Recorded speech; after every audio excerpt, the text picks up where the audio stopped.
当时在希特勒第一时间就发表了和平演说，以回应罗斯福裁军呼吁的时候，全世界都惊讶于希特勒竟然如此爽快的就赞成了罗斯福的提议，以至于都忽略了希特勒在赞成的同时还塞进他演说里的一个小警告，就是德国要求跟其他所有国家都享有平等的待遇，特别是在军事方面。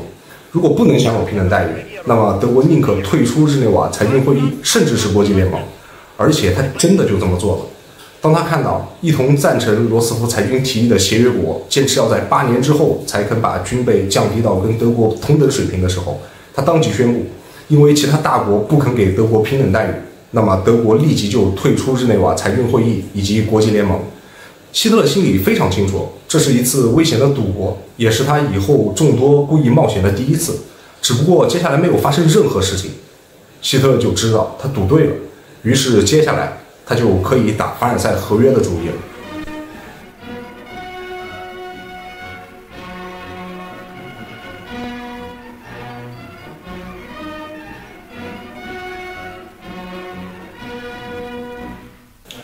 刚开始的时候，希特勒还是比较低调的，都是在偷偷摸摸的做些什么，非常的小心谨慎。比如要求德国陆军在1934年10月1日之前把兵力再扩充2倍，从之前的10万扩充到30万，并且重新恢复了凡尔赛合约当中要求解散的总参谋部。只是因为没有十足的把握，所以严格封锁消息，不让总参谋部的任何蛛丝马迹出现在公众视野。再有就是偷摸的建造排水量超过26000吨的军舰，如果有其他国家发现问起来，就说是在改进之前1万吨的军舰。因为凡尔赛合约当中规定的德国水面舰艇的吨位上限是16000吨，而对于禁止建造的潜艇，则安排在芬兰、荷兰以及西班牙偷偷摸摸的开工建造。那对于其他方面的军事配套措施，也在马不停蹄的逐步完善。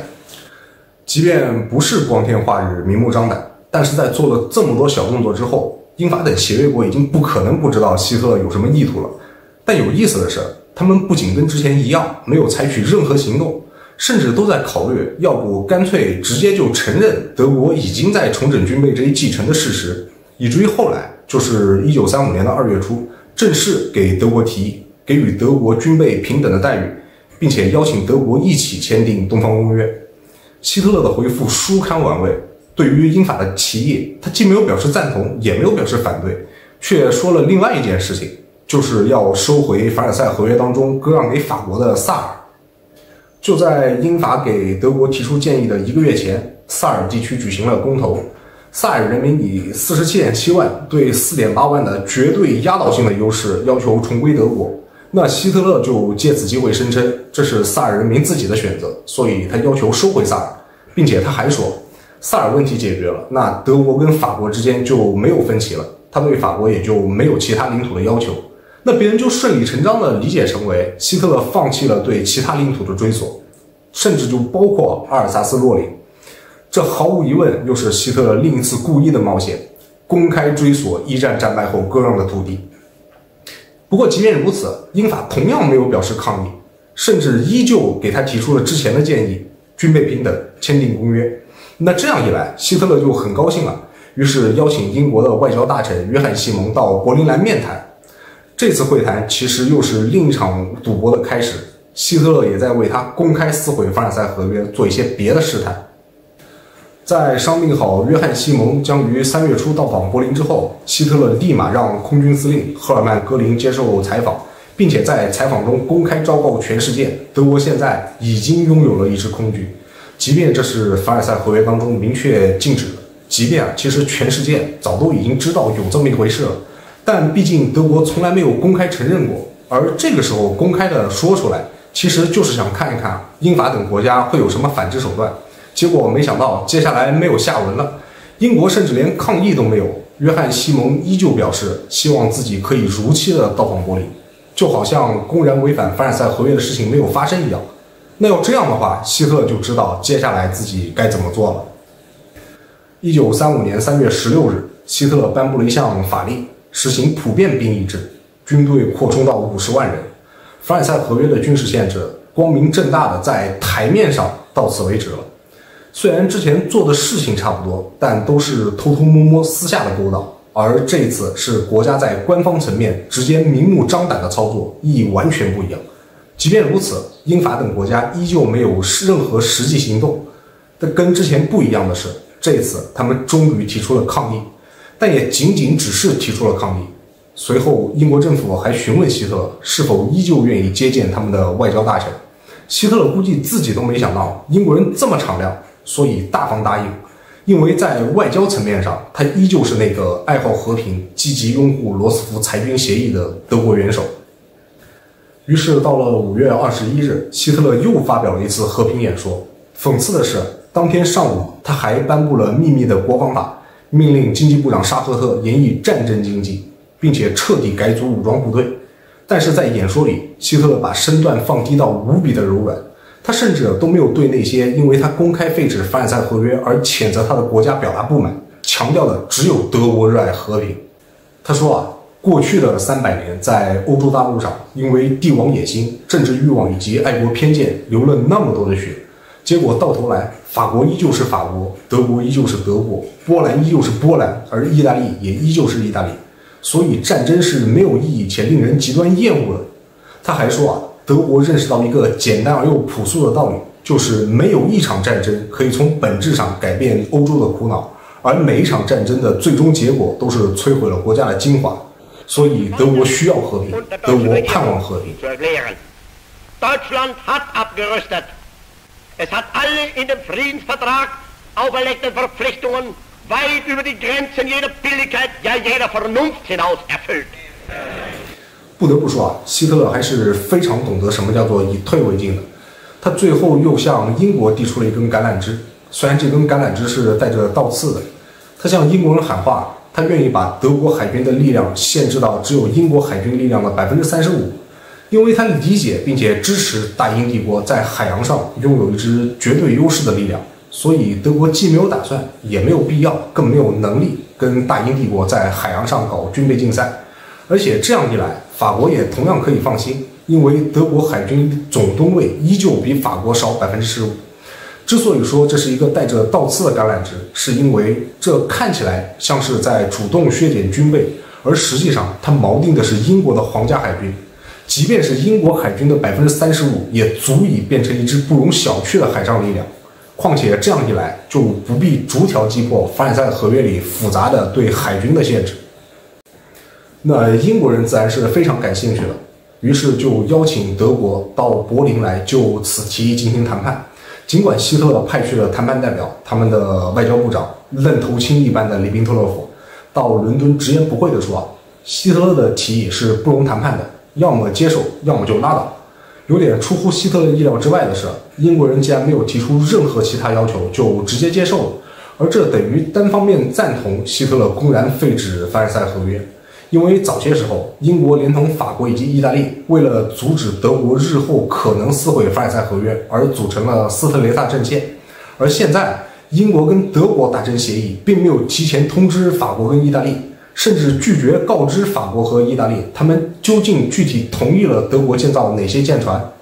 这对希特勒来说则更像是一种鼓励和敦促。得到英国首肯的希特勒立马让德国国内的造船机构开足马力。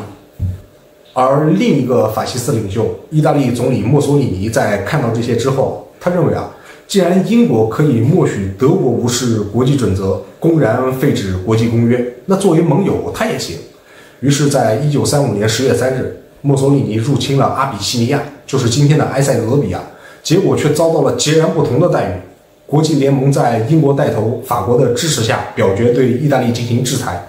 歪打正着的摧毁了原本是要用来对付纳粹德国的斯特雷萨阵线。当然这对希特勒来说是一个意外的收获。但是接下来希特勒就要搞一次真正意义上的赌博了。1936年3月2日，纳粹德国国防部长伯勒姆堡下令3个营的德军跨过莱茵河，进军莱茵兰非军事区。这是一次非常危险的尝试。之前的种种操作多少只能算是私下或者公开的不遵守合约，而进军莱茵兰非军事区则是实打实的军事挑衅了。所以当军队进入莱茵兰之后，伯勒姆堡建议希特勒进去一下就可以了，趁法国人发起反击之前赶紧撤回来，到时候法国人如果兴师问罪，还可以说是不小心的误入。随后总参谋长费尔多·冯·伯克也建议希特勒，如果不撤回来，至少公开声称一下，不会在莱茵兰非军事区修建军事设施，以缓解这次入侵所带来的紧张气氛。同样遭到了希特勒的果断拒绝。虽然不知道希特勒是从哪里来的底气，但是从最终的结果来看，希特勒无疑又赌对了。即便后来他自己都说进军莱茵兰这次如果稍有差池，他就垮台了，因为以当时德军的实力，完全不足以抵挡法国人的反击。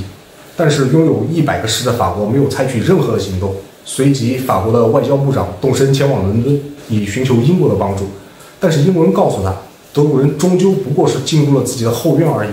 而且早在法国外长抵达伦敦之前，英国新上任的外交大臣安东尼·艾登则公开地说，虽然德国占领了莱茵兰是对条约的重大打击，但是并没有什么理由让人相信德国的这个行动会有引起敌对的危险。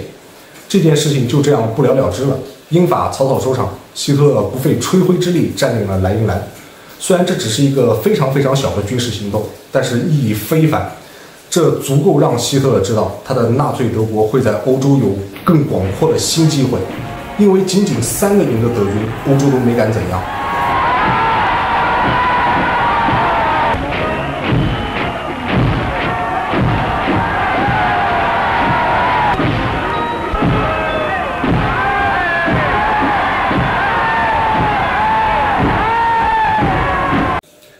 不久之后，希特勒就收获了他的第一个盟友，意大利法西斯领袖，也是意大利总理墨索里尼。其实墨索里尼完全是被英法推给希特勒的。最开始，英国、法国、意大利，他们3个是盟友，组建了一个斯特雷萨阵线，要一同对抗纳粹德国。结果纳粹德国干什么，英法都随他去。而意大利入侵阿比西尼亚，作为盟友，英法这个时候却表现得异常的刚正不阿，带头制裁。墨索里尼非常的困惑，我们才是盟友啊，不是说好了要一起对付希特勒吗？怎么希特勒在欧洲想干嘛干嘛，你们都不管，而我去打阿比西尼亚还是在非洲，你们要来制裁我，拉倒吧，不跟你们一块玩了。于是墨索里尼干脆就倒向了希特勒。1936年10月21日，纳粹德国跟意大利在柏林签订了一个秘密议定书。墨索里尼称这个议定书是一个构成轴心的协议。相比于英法，墨索里尼好像更喜欢纳粹德国，甚至任由希特勒把手伸向了原本是意大利势力范围的奥地利。因为在早些时候，德国跟奥地利签订了一个协议，这个协议表面上看上去像是互相尊重主权、互不干涉内政，但这个协议也有一个秘密条款，就是奥地利的内外政策要由德国监督，政府也必须要有纳粹分子的参与。希特勒对奥地利的企图已经昭然若揭，但即便如此，墨索里尼也就随他去了。既然意大利都没说什么，那很自然的，英法也就没有表达什么意见。一系列的动作都已经做完了，到了这个时候，很自然的再喊出口号，就已经没有什么让人值得惊讶的了。终于在1937年的1月30日，希特勒在国会发表演说，直截了当的宣称德国撤回在凡尔赛合约上的签字。即便这个时候的凡尔赛合约也早就已经沦落为了一张废纸，而纳粹德国的战略形势也已经不可逆转地开始改变了。